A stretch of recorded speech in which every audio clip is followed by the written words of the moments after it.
So our next topic is mass storage structure या disc structure.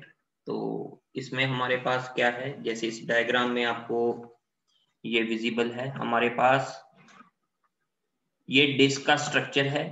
जो ये circular है, these circular ones, they are called platters। ये platters हैं। तो अब ये प्लेटर्स को आप, जैसे आपके पास म्यूजिक प्लेयर सिस्टम्स में सीडीज थे या पहले ग्रामोफोन वगैरह थे, तो उसमें क्या था आपके पास कि प्लेट घूमती रहती थी, ये रीड राइट हेड था, तो जिसको, और ये डिफरेंट ट्रैक्स थे, जिस भी ट्रैक को सुनना था उसके ऊपर आप जा सकते थे using this read write head.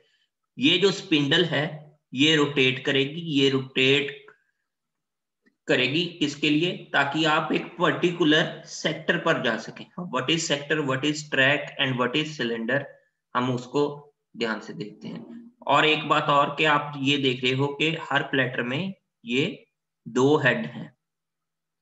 इसका मतलब क्या है कि इस वाले प्लेटर में दो सरफेसेस होंगे, एक ऊपर वाला एक नीचे वाला, तो दोनों अलग अलग स्टोर कर सकते हैं। ठीक है। So next is tracks. ये जो आप ये आउटर लेयर देख रहे हो, ये क्या है, ट्रैक। अब ट्रैक के अंदर क्या है, सेक्टर्स, और ये पूरा क्या बना है, हर प्लेटर में ट्रैक है, तो उसके ये क्या बन गया, सिलेंडर। तो ये क्या है, सिलेंडर। अब लेट अस सपोज एक प्लेटर में मल्टीपल ट्रैक्स हो सकते हैं, तो ये मैंने अब दूसरा बना दिया ट्रैक, तो इसके अंदर भी सेक्टर्स होंगे। ठीक है। अब ऐसे ही यहां भी सेक्टर्स होंगे दूसरे ट्रैक के, और यहां भी क्या होंगे, ऐसी ये होगा, और इसके कॉरेस्पॉन्डिंग भी एक सिलेंडर बनेगा। तो अब आपके पास क्या है, यहां पर total number of tracks in this disk are 6, total number of cylinders in this disk are 2, और हर ट्रैक के अंदर ये सेक्टर है जहां पे कुछ ना कुछ डेटा स्टोर होगा। तो अब ये बेसिक आपका है। ठीक है। तो अगर आपको डिस्क की कैपेसिटी पूछी जाए, डिस्क की कैपेसिटी आप कैसे कैलकुलेट करोगे, डिस्क की कैपेसिटी में आपके पास देखो, सबसे पहले है कि नंबर ऑफ लेटर्स कितने हैं,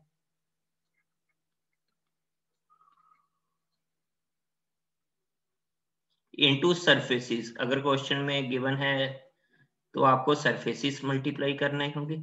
उसके बाद नंबर ऑफ ट्रैक्स, और उन ट्रैक्स के ऊपर कितने, एक ट्रैक में कितने सेक्टर्स हैं, और एक सेक्टर कितना डेटा अकोमोडेट कर बैठा है, तो ये टोटल कैपेसिटी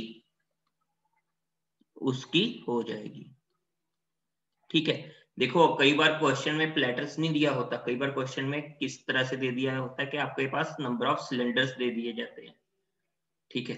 तो सिलेंडर में तो पूरे के पूरे आपके, देखो ये वाले सिलेंडर में तीनों के तीनों प्लेटर्स के ट्रैक्स आ गए, तो उस हिसाब से आपने अपने आंसर को मॉडिफाई करना होगा। ये देखो, ये जरूरी नहीं कि आपको सिर्फ प्लेटर्स की फॉर्म में ही क्वेश्चन का आंसर पूछा जाए।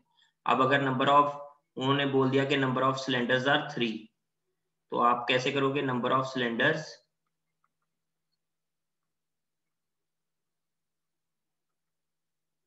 नंबर ऑफ सिलेंडर्स 3 हैं, और उन सिलेंडर में आपके पास टोटल ट्रैक्स कितने हैं, उन सिलेंडर्स में टोटल ट्रैक्स की कैपेसिटी कितनी है, उसके हिसाब से आप क्वेश्चन में मॉडिफाई करोगे। तो इसके ऊपर हम डिफरेंट न्यूमेरिकल्स भी करेंगे, तो उससे आपको क्लियर हो जाएगा ये, क्लियर। लेकिन बेसिकली कैपेसिटी आप इससे कैलकुलेट करोगे। ठीक है। तो नंबर ऑफ सिलेंडर्स में क्या होता है आपके पास, टोटल एक ट्रैक, तीन जितने भी प्लेटर्स के अक्रॉस जाएगा उसकी कैपेसिटी आपको बता दी जाती है। क्लियर? तो नंबर ऑफ सिलेंडर्स में आपके पास हर ट्रैक का, अगर हर ट्रैक में से similar number of her cylinder में सिमिलर नंबर ऑफ ट्रैक्स हैं, तो और हर ट्रैक में सिमिलर नंबर ऑफ सेक्टर्स हैं, तो आप फिर उस हिसाब से उसको मॉडिफाई करोगे जो भी आपको क्वेश्चन में पूछा जाएगा। ठीक है। सो नेक्स्ट हमारे पास है कॉन्सेप्ट कि अब इसको देखो डिफरेंट, अब इसके लिए हमारे पास डिस्क को एक्सेस करने के लिए जो डिस्क एक्सेस टाइम है या डिस्क लेटेंसी है, उसमें डिफरेंट पैरामीटर्स आपके यूज होंगे। अब let us suppose disk access time है या डिस्क लेटेंसी है, वो पैरामीटर्स कौन से होंगे उसको आप कैसे देखोगे, वन बाय वन हम चेक करते हैं। फर्स्ट है सीक टाइम। सपोज करो अभी आप बाहर वाले ट्रैक पे हो और अभी आपको अंदर वाले किसी और ट्रैक पे जाना है, या अभी आप किसी ट्रैक बेसिकली किसको रिप्रेजेंट करता है, एक पर्टिकुलर ट्रैक किसी सिलेंडर का पार्ट होगा। ठीक है, ये देखो जैसे ये वाला सिलेंडर अलग है इनर ट्रैक्स के लिए, ये वाला आउटर ट्रैक के लिए है। ठीक है, तो एक ट्रैक से दूसरे ट्रैक तक जाने को या एक सिलेंडर से दूसरे सिलेंडर तक जाने के टाइम को जितना टाइम लगेगा उसको हम बोलेंगे सीक टाइम। सेकंड है अभी आपके पास that is called rotational latency. Rotational latency क्या है कि एक ट्रैक, अभी आपने एक ट्रैक से दूसरे ट्रैक पे पहुंच गए या एक सिलेंडर से दूसरे सिलेंडर पे पहुंच गए, लेकिन अभी उस सिलेंडर या उस ट्रैक के डिजायर्ड सेक्टर पे आपने जाना है। तो वो कैसे जाएगा? जब उसकी बारी आएगी, जब उसका स्पिंडल जैसी घूमेगा तो आपके पर्टिकुलर उस ट्रैक के सेक्टर पर आप पहुंच सकते हो। तो इस तरह की लेटेंसी को बोलते हैं रोटेशनल लेटेंसी। अब इसमें हम generally average rotational latency consider करते हैं, वो क्या होती है वो अभी हम बताएंगे। थर्ड पॉइंट है आपके पास ट्रांसफर टाइम। ट्रांसफर टाइम का मतलब क्या है कि एक डिस्क से आपने कंप्यूटर को डेटा ट्रांसफर कर रहे हो तो उसमें कितना टाइम लगेगा, उसको ट्रांसफर टाइम कहते हैं। तो बेसिकली ये होता क्या है, डेटा टू बी ट्रांसफर, कितना डेटा जो कि बाइट्स, किलोबाइट्स, मेगाबाइट्स, गीगाबाइट्स में होगा, डिवाइड बाय ट्रांसफर रेट। अभी अगर ट्रांसफर रेट दिया है तो ये क्या होगा, बाइट्स पर सेकंड। बाइट्स बाइट्स कैंसिल हो गए, सेकंड्स ऊपर आ गए, तो ये टाइम का ही यूनिट होगा। फोर्थ वन क्या है कि कंट्रोलर ओवरहेड। कोई डिस्क को इनपुट आउटपुट ऑपरेशन में कितना टाइम डिस्क ले रही है, बेसिकली कंट्रोलर ओवरहेड उसको बोलते हैं। किसी भी तरह का इनपुट आउटपुट का टाइम हो सकता है, उसको हम बोलेंगे कंट्रोलर ओवरहेड। तो ये बेसिक्स आपके हैं। तो अब इन बेसिक्स को लेकर हमने डिस्क एक्सेस टाइम या डिस्क लेटेंसी कैलकुलेट करनी है। ठीक है,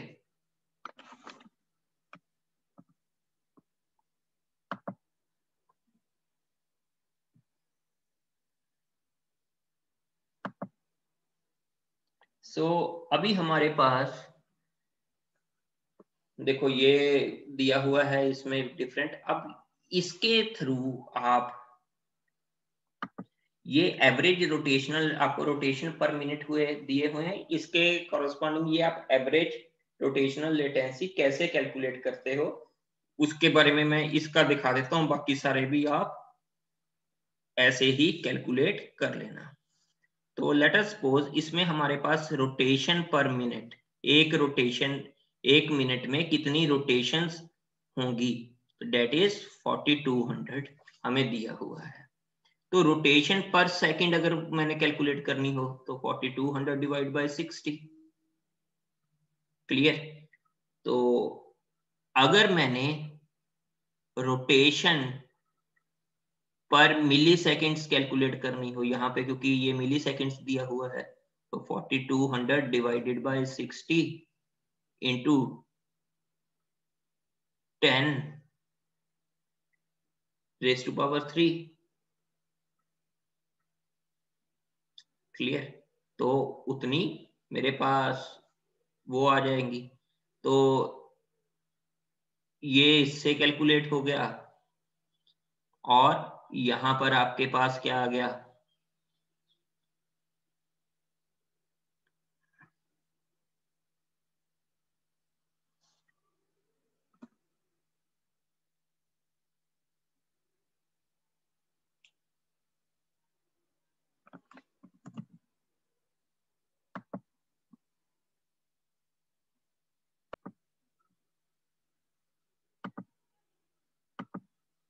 यस। तो यहां पर क्या आ गया, इंटू 10, और ये क्या आ गया 7, यहां पर क्या आ जाएगा 10। तो बेसिकली रोटेशन पर मिली सेकेंड्स कितने हो गए, 7 डिवाइडेड बाय 100। लेकिन अब आपने कैलकुलेट क्या करना है, टाइम। तो टाइम एक रोटेशन को कितना लगेगा, इसका inverse, that will be 100/7 milliseconds. अब उन्होंने कहा है कि जो एवरेज रोटेशनल लेटेंसी है that is equals to half of latency. तो एवरेज रोटेशनल लेटेंसी आप ऐसे कैलकुलेट करोगे, इसको कैलकुलेट करोगे तो 7.14 मिली सेकेंड्स आ जाएगा। अब क्वेश्चन है कि एवरेज रोटेशनल लेटेंसी को आप हमेशा हाफ क्यों करते हो, ये एवरेज लेने के लिए होता है। जैसे मैं एक एग्जांपल दे देता हूं कि लेट अस सपोज आपका ये ट्रैक है,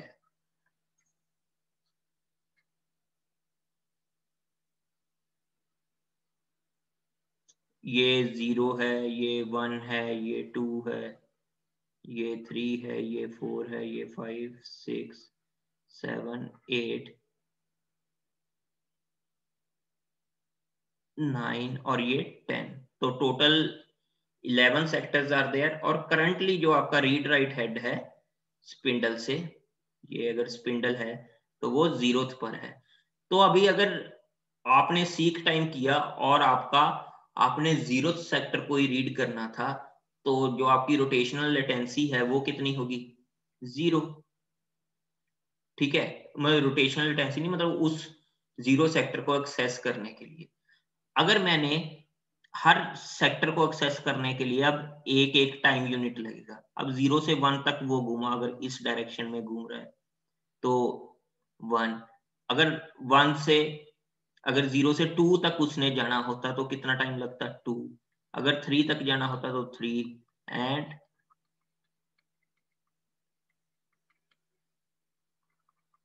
सो ऑन।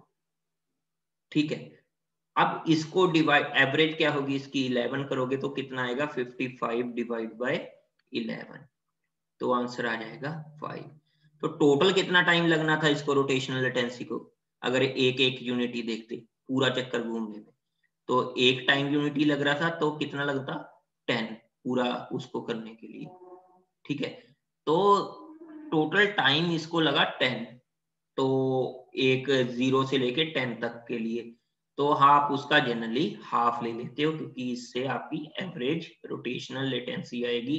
कि आप अब ये तो नहीं बोल पाओगे कि हर केस में उसको तो डिजायर्ड आपका डेटा है वो 3rd सेक्टर पे होगा या 4th सेक्टर पे, तो आप बेसिकली एवरेज रोटेशनल लेटेंसी लेते हो। एक हमने सीक टाइम डिस्कस कर लिया, एक एवरेज रोटेशनल लेटेंसी। तीसरा क्या है उसके लिए, तीसरा है sorry transfer time. Transfer time क्या होगा, डेटा टू बी रीड या data to be transfer divided by transfer rate, ये भी हम पहले डिस्कस। और कंट्रोलर ओवरहेड, जो इनपुट आउटपुट की ओवरहेड के लिए आपको टाइम चाहिए होगा। नेक्स्ट है आपके पास कांस्टेंट लीनियर वेलोसिटी और कांस्टेंट एंगुलर वेलोसिटी का कॉन्सेप्ट।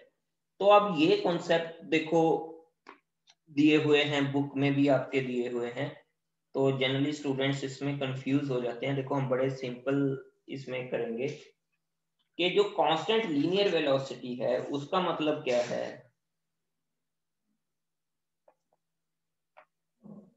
कि डेंसिटी ऑफ बिट्स पर ट्रैक इज यूनिफॉर्म। अब इसका मतलब क्या है, डेंसिटी ऑफ बिट्स पर ट्रैक इज यूनिफॉर्म।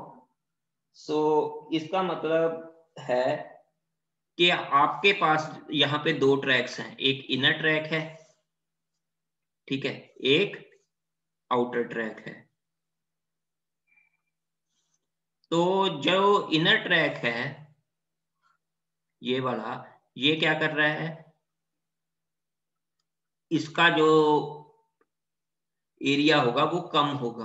क्यों? क्योंकि आउटर ट्रैक के पास ज्यादा एरिया होगा as compare to inner track, ये तो नॉर्मल बात है।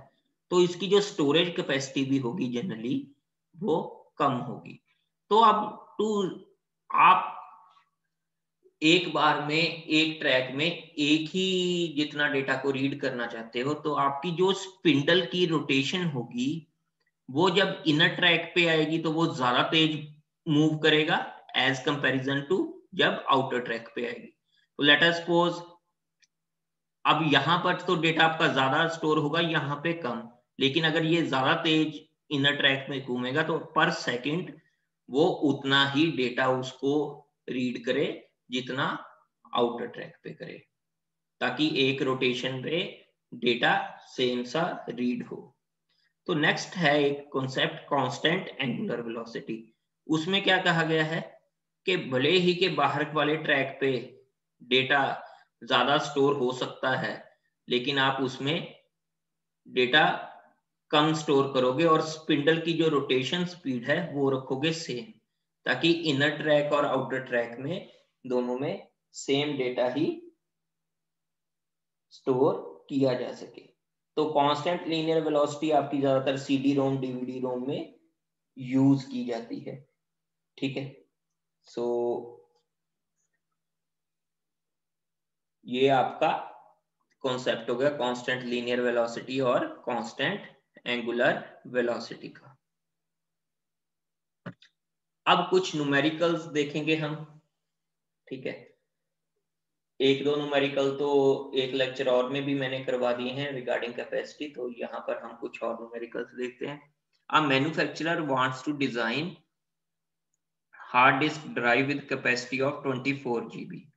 कितने की कैपेसिटी हार्ड डिस्क की चाहिए? 24 GB, हैविंग 1024 बाइट्स पर सेक्टर। अब ये बाइट्स पर सेक्टर दिया हुआ है, मतलब सेक्टर का साइज दिया हुआ है 2048 सेक्टर्स पर ट्रैक, मतलब एक ट्रैक पे कितने सेक्टर्स हो सकते हैं वो दिया हुआ है, एंड 4096 ट्रैक्स पर प्लेटर, मतलब एक ट्रैक पे कितने प्लेटर होंगे वो भी इसने दे दिया है। तो how many platters are required if each platter has only one surface. Platter के कितने सरफेसेस हैं? वन। तो यहां पर नंबर ऑफ प्लेटर्स को हमने n एज्यूम कर लिया, कैपिटल N। सो यहां पर हमने कैपिटल N एज्यूम कर लिया। अब ये क्या है? Sector size, number of sectors in track and total number of tracks per platter, total number of tracks per platter, ठीक है। तो हमें ये यहाँ पे मेंशन उसने कर दिया, ठीक है। तो अब 24 GB इक्वल्स टू n, ये सारी हमने 2 रेज टू पावर में देखो इसको कन्वर्ट कर लिया, और GB को भी हमने 2 रेज टू पावर 30 के कॉरेस्पॉन्डिंग कर लिया।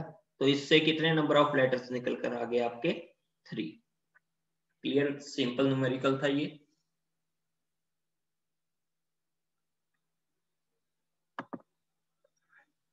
ये अब न्यूमेरिकल डिस्क्राइब करेगा कि कांस्टेंट लीनियर वेलोसिटी के ऊपर है। कांस्टेंट लीनियर वेलोसिटी में क्या होता है कि इनर ट्रैक पे रोटेशन स्पीड ज्यादा हो जाती है और आउटर ट्रैक पे रोटेशन स्पीड आपकी कम हो जाती है।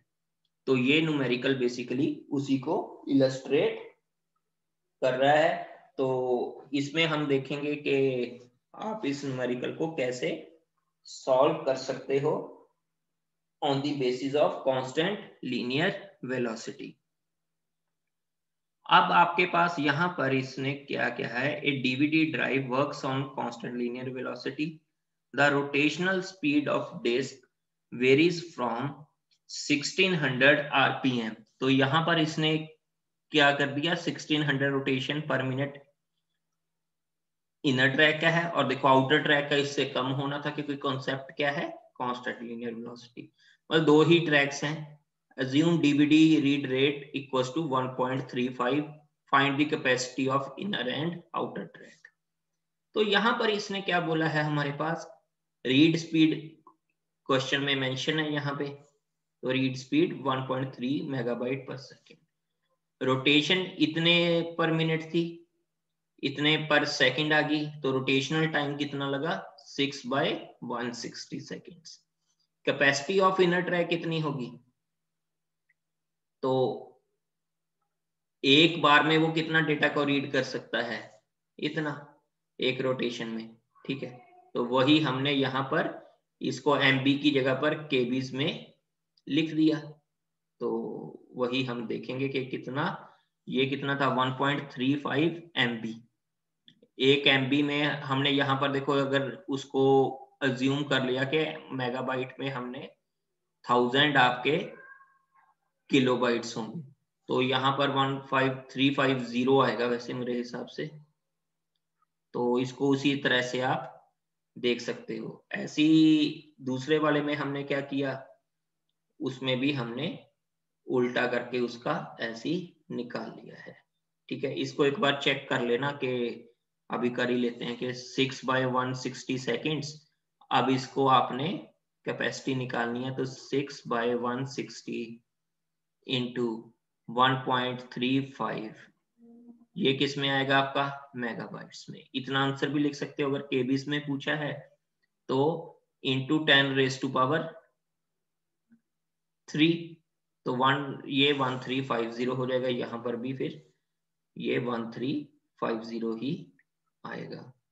तो नेक्स्ट वाला है, इसमें क्या आना था, 6/510 आया है ये, तो यहाँ पे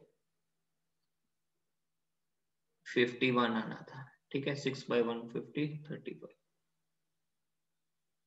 So this will be the answer।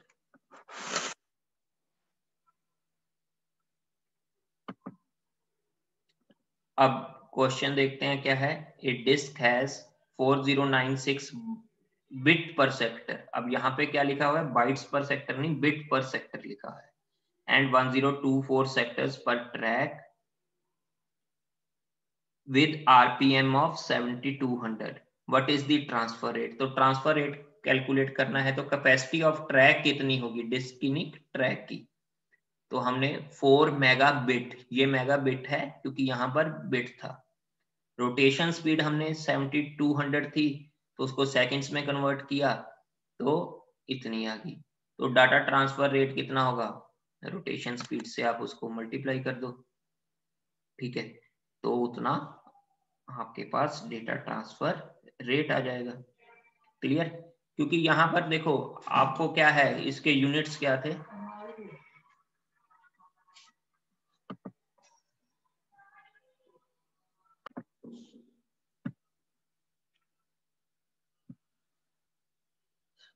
सो यहाँ पे आपके पास देखो क्या है कि कॉन्सेप्ट क्या यूज हुआ है, कि आपको ट्रांसफर रेट पूछा है कि एक सेकंड में कितना डेटा ट्रांसफर कर सकता है।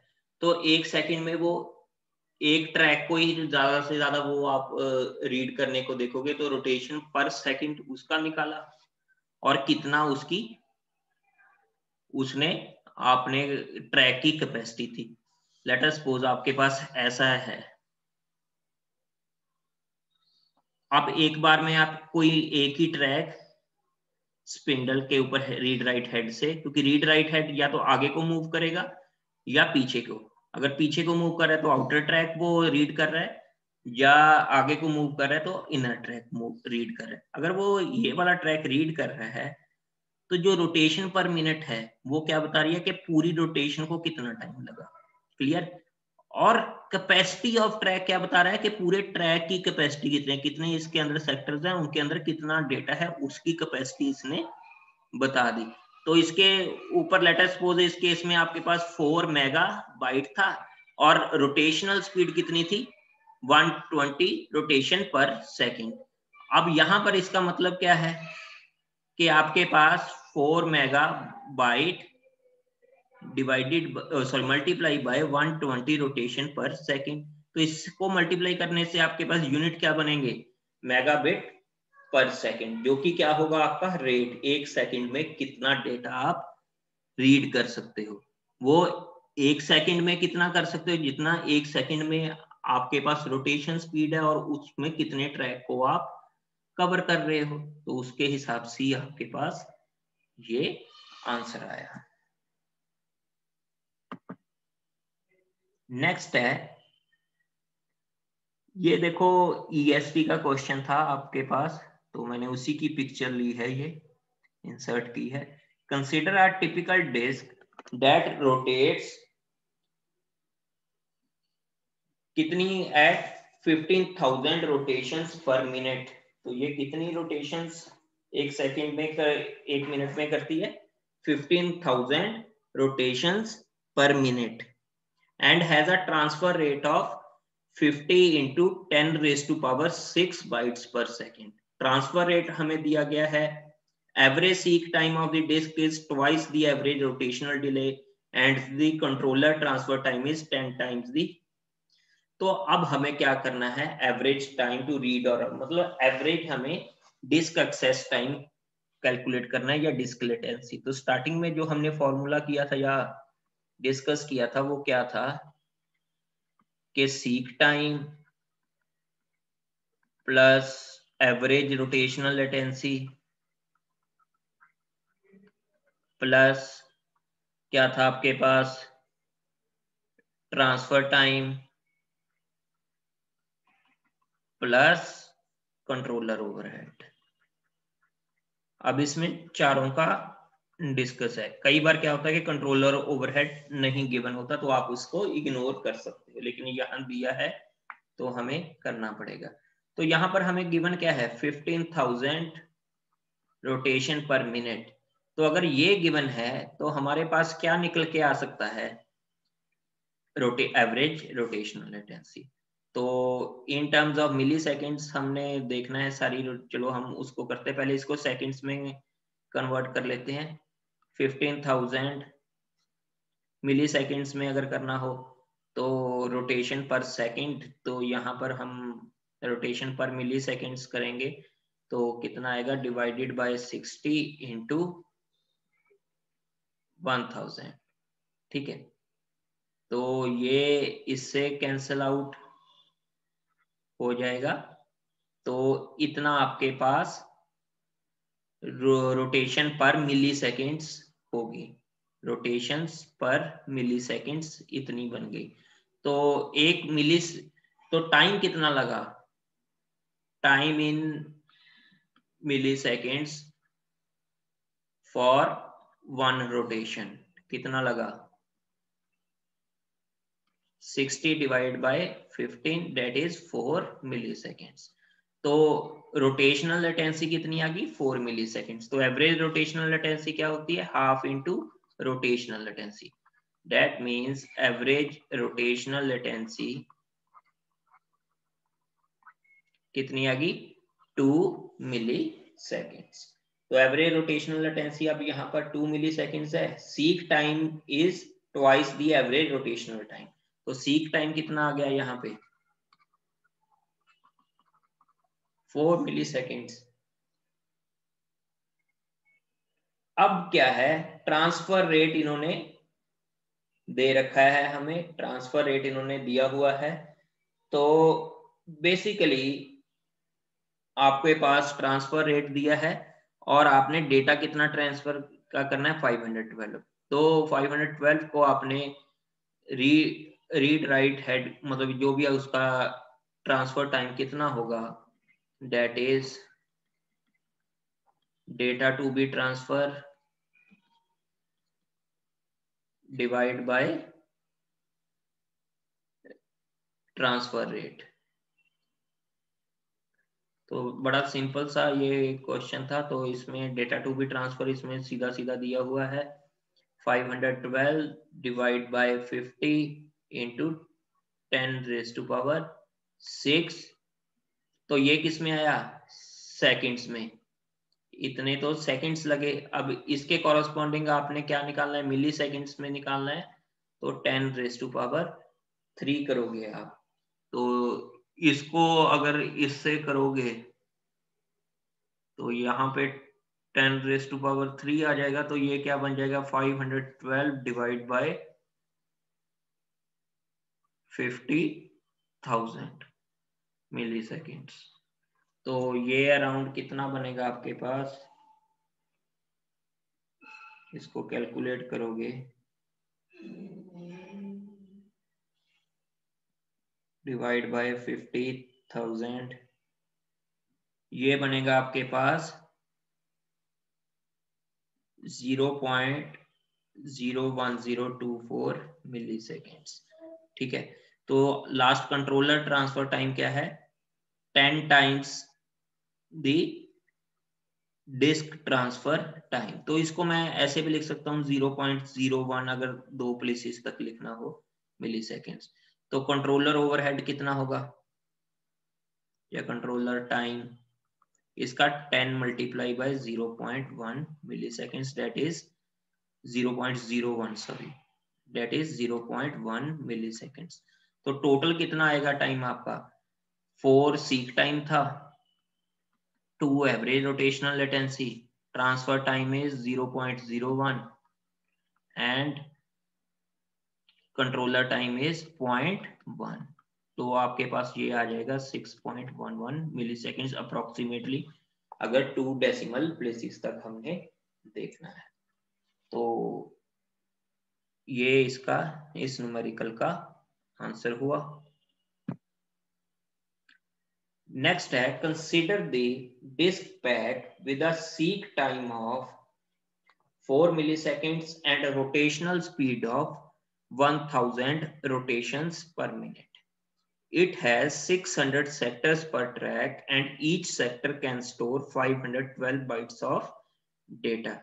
हर सेक्टर कितना स्टोर कर सकता है? 512 bytes of data. Consider a file stored in the disk. The file contains 2000 sectors. Assume that every sector necessitates a seek and the average rotational latency for accessing each sector is half of the time for complete one rotation. वो तो हमें पता है average rotational latency half होगी।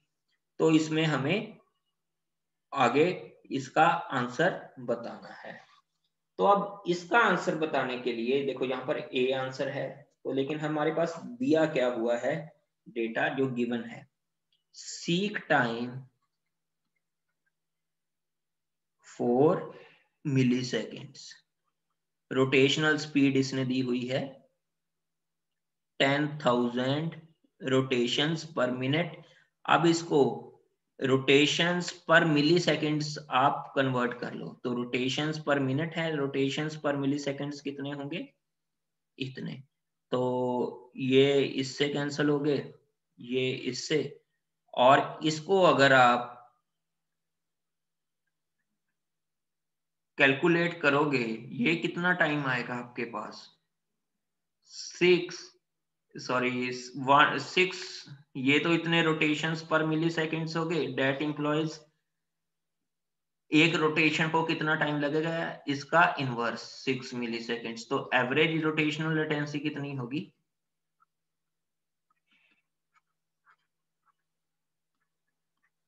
3 मिली seconds. ठीक है। तो ये हमने अभी तक कर लिया। तो इसमें कंट्रोलर ओवरहेड का कोई मेंशन नहीं है, तो उसको हम इग्नोर करेंगे। तो यहाँ पर क्या है, अब हमने पिछले न्यूमेरिकल में तो हमने किया था कि एक सेक्टर को रीड करने में कितना टाइम लगेगा, लेकिन यहाँ पूरी फाइल हमने रीड करनी है। तो पूरी फाइल को रीड करने के लिए हमारे पास 2000 सेक्टर्स हैं। पहले अब ट्रांसफर रेट की बात करेंगे, जो यहाँ हमें देखना पड़ेगा। ट्रांसफर रेट क्या होता है? डेटा टू बी ट्रांसफर,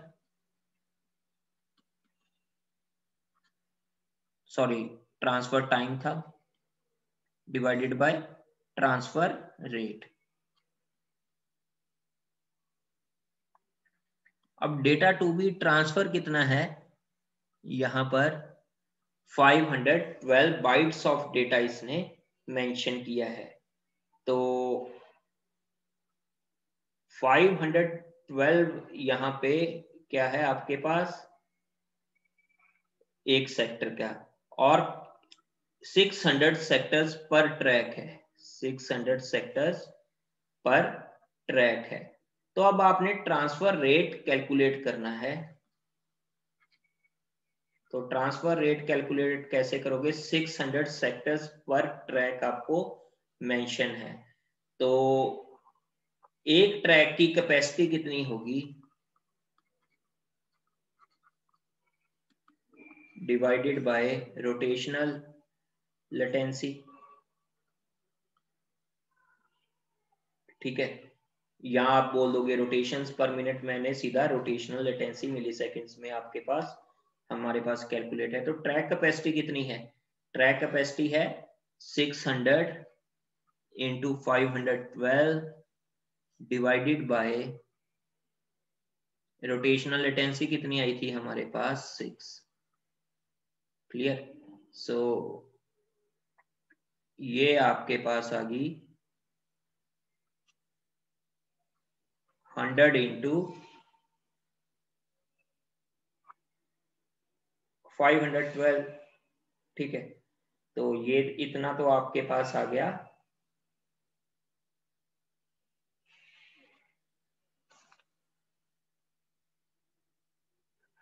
इसका ट्रांसफर रेट। तो अब इस हिसाब से हम इसको आगे देखेंगे कि यहां पर बेसिकली इस न्यूमेरिकल को कैसे सॉल्व किया गया है। देखो,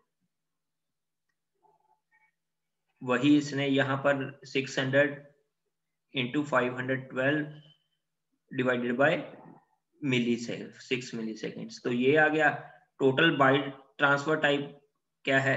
total bytes to be transferred divided by transfer rate. तो टोटल बाइट्स कितनी ट्रांसफर करनी है? 2000 इंटू 512 डिवाइड बाय जो भी इसका आंसर आया। ठीक है, तो वही आपने यहां पर लिख दिया। तो वो ट्रांसफर टाइम कितना आया? 20 मिली सेकेंड्स। तो टोटल ट्रांसफर टाइम कितना आया? 20 मिली सेकेंड्स। तो अब 20 मिली सेकेंड्स तो टोटल डेटा को ट्रांसफर करने का आया। अब सीक टाइम और रोटेशनल लेटेंसी को कितना टाइम चाहिए था? देखो, अगर मैं पिछली उस पर वापस जाऊं, ये देख रहे हो 600 इंटू 512 बाइट्स ऑफ डेटा, तो इसकी ट्रैक कैपेसिटी थी। और हमने पूरे के लिए, अगर ये कितने के लिए आया? For one track. अगर पूरे 2000 for one sector, actually for 2000 sectors के लिए ये कितना होगा? 2000 इंटू जितना भी ये डेटा आना था। ठीक है, 100 इंटू 512,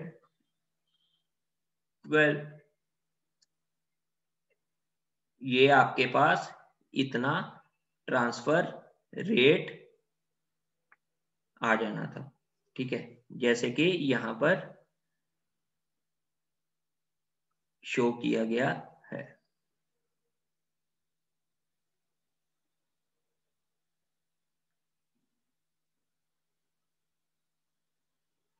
क्लियर?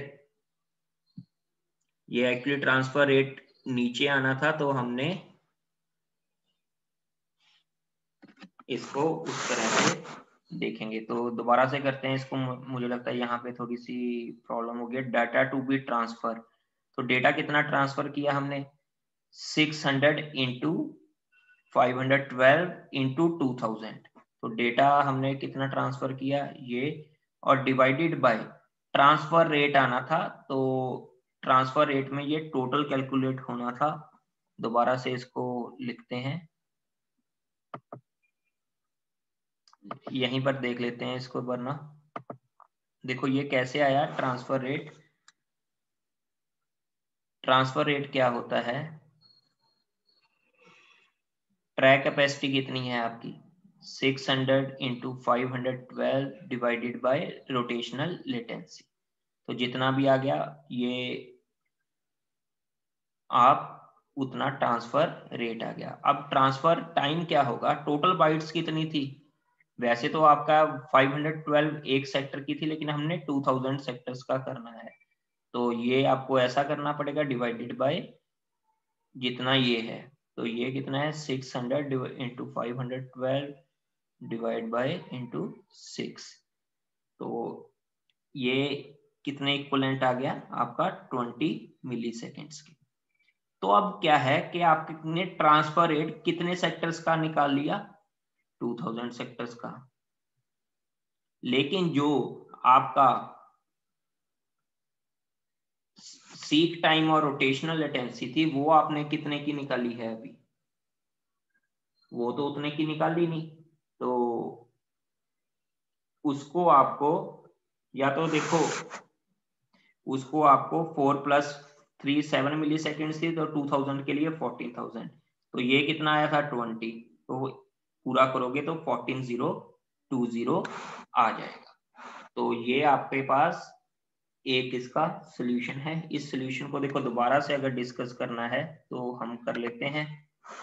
आपके पास स्टार्टिंग में क्या था 600 सेक्टर्स पर ट्रैक दिए हुए थे और each sector 512 bytes of data, तो इससे सिंपली आपको मालूम है आप ट्रैक की कैपेसिटी कर सकते हो। रोटेशन पर मिनट दी हुई है, तो आपने क्या किया रोटेशनल लेटेंसी निकाली, सीक टाइम गिवन था। अब आप जनरली क्या करते हो, आप ट्रांसफर टाइम निकालोगे।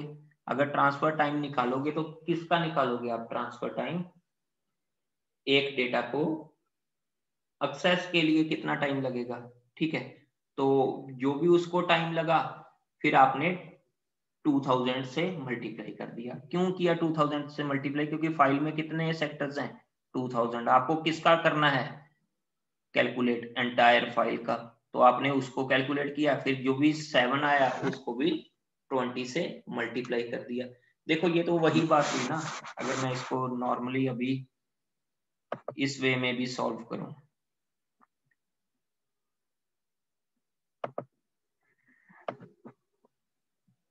आप इसको कुछ ना करो, सिंपली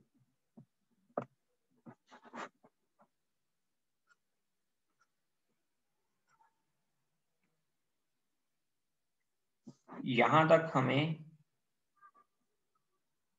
क्लियर है ये कैसे आया, ठीक है, यहां तक भी हमें क्लियर है कि ये कैसे आया। अब आप सिंपली इसको भी ऐसे कर सकते हो ना कि हर चीज को, अब ये 5120 बाइट्स पर मिली सेकेंड्स आ गया था, और transfer time for data of 1 sector कितना आएगा ट्रांसफर टाइम उसका, आप करोगे सिंपली 512 डिवाइडेड बाय 520, ठीक है, ये मिली सेकेंड्स में आ जाएगा, तो ये कितना आएगा 1 डिवाइडेड बाय 100 मिली सेकेंड्स, ठीक है। अब आपने करना क्या है, कंट्रोलर ओवरहेड दिया नहीं हुआ, आपने simply 2000 into 4 + 3 + 1 divide by 100 milliseconds, ठीक है, तो इसको आप करोगे तो क्या आएगा आपके पास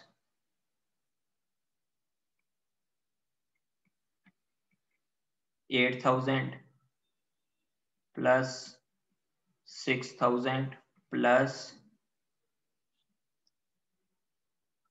20, तो डेट विल बी 14020। देखो बिल्कुल पहले की तरह ही है, सबसे पहले आपने सीक टाइम मेंशन था, वो हमने कर लिया। रोटेशनल एवरेज रोटेशनल लेटेंसी निकाल ली। फिर हमें डेटा ट्रांसफर रेट निकालना था। वो कैसे निकलता है कि एक ट्रैक की कैपेसिटी है डिवाइडेड बाय रोटेशनल लेटेंसी। तो पूरी रोटेशन को 6 मिली सेकेंड्स लगने थे और उसके कॉरेस्पॉन्डिंग हमने निकाल लिया। फिर ट्रांसफर रेट क्या होता है, एक सेक्टर पर कितना डेटा है डिवाइडेड बाय जो उसकी आपने डेटा ट्रांसफर रेट निकाला था, उससे आपका वो आ गया, तो उसको आपने यहाँ पर कर लिया। तो यहाँ पर इन्होंने कॉम्प्लेक्स क्या कर दिया इस सोल्यूशन में कि इन्होंने यहीं पर वो कर दिया। इस वे से करोगे तो आपके पास कोई कंफ्यूजन नहीं रहेगी। So that's all about disc management.